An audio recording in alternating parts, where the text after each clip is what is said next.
Marcus Kingston sat in first class, staring out the window as the jet taxied down the runway. His private jet was under maintenance, so for the first time in years, he was flying commercial.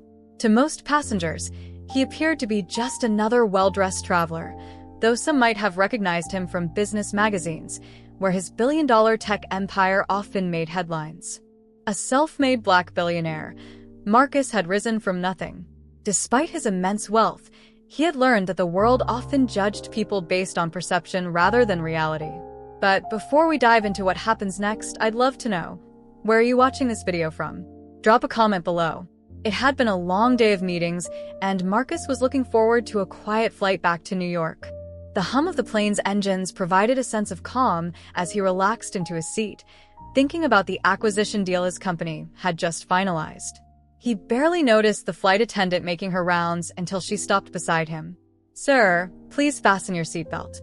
We're preparing for takeoff," she said sharply, her tone devoid of the usual first-class politeness. Marcus glanced at her, noticing her stern expression. "Sure," he replied, reaching for the belt. But as he buckled in, the flight attendant's scowl deepened. Her name tag read Caroline. Without a word, she grabbed the belt and yanked it tighter, even though it was already secure. Taken aback by her aggressive handling, Marcus remained calm but spoke firmly. "I've got it.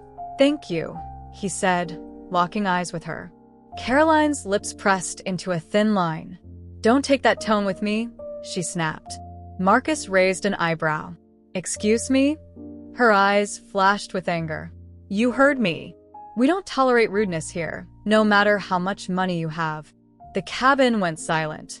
Nearby passengers shifted in their seats, watching the interaction with wide eyes. Marcus remained composed, but his patience was wearing thin. "I'm not sure what your problem is, but I suggest you calm down," he said evenly. Caroline scoffed. "You people always think you can talk to us however you want." "Well, not on my plane." Before Marcus could respond, she raised her hand and slapped him across the face. The sound echoed through the cabin, sending a wave of disbelief and shock through the passengers. Marcus's head snapped to the side, his cheeks stinging from the unexpected blow. For a moment, time seemed to freeze. The other passengers stared in stunned silence, unsure of what they had just witnessed. Caroline, her chest heaving with fury, seemed momentarily satisfied with herself, as though she had put a misbehaving child in his place. But she had no idea who she had just struck. Marcus slowly turned his head back, his face calm, but his eyes cold. He reached up, touched his cheek, and then slowly stood. Caroline's bravado faltered as he rose to his full height, towering over her. "You've made a mistake," Marcus said, his voice low and dangerous. Caroline crossed her arms, trying to maintain her authority. "You need to sit down before I have security remove you from this plane." Marcus's lips curled into a tight smile, devoid of warmth. "You're going to wish you'd never laid a hand on me." Without another word, Marcus calmly took his phone from his pocket. The gesture seemed almost too casual for the situation. But he wasn't calling the police or security. No, his revenge would be much more precise and swift.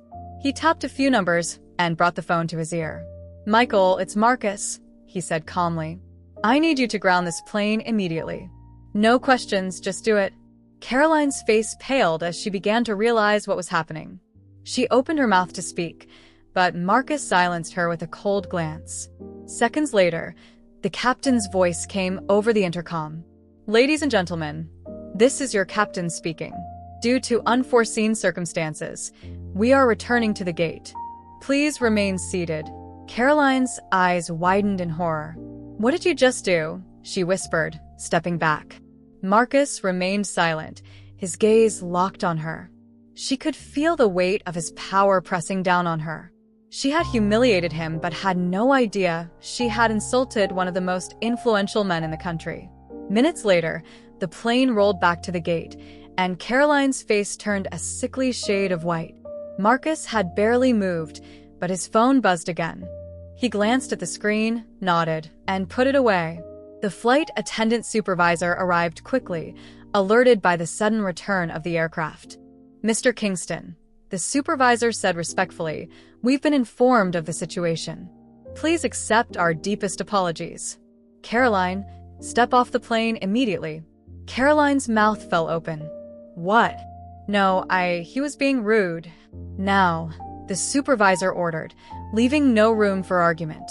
Humiliated and trembling, Caroline gathered her things and walked down the aisle, the passengers' eyes burning into her. By the time she exited the plane, her career was in free fall. She had just lost her job and any hope of finding another in the industry. As the door closed behind her, Marcus sat back down, his demeanor calm as ever. The other passengers watched in awe, whispering among themselves, still trying to process what had happened. Shortly after, the captain came back on the intercom. "We apologize for the delay, but we will be taking off shortly. Thank you for your understanding." Marcus's phone buzzed one final time. He glanced at it and saw a message from his assistant confirming that the airline's CEO had personally fired Caroline and arranged a formal apology. With one small gesture, Marcus had crushed her career, an act of ruthless precision, executed in minutes. But as the plane soared into the clouds, Marcus didn't gloat. He simply looked out the window, his expression thoughtful. A man who had risen from poverty to billionaire status, he had faced far worse than a slap. He could have let it go quietly, but sometimes people needed a reminder. His success wasn't just about money or power, it was about respect. What do you think of this version? Let me know if you'd like further tweaks. If this video has helped you connect more with yourself and inspired your growth journey, take action and subscribe to the Vidasto Inspiration channel to discover more stories that will fill you with motivation and hope. I'd love to hear your thoughts, so leave a comment sharing how this story has impacted your life or what reflections it has sparked. And if you believe this message could inspire someone you know, share it with your friends so they too can find inspiration and purpose in their lives.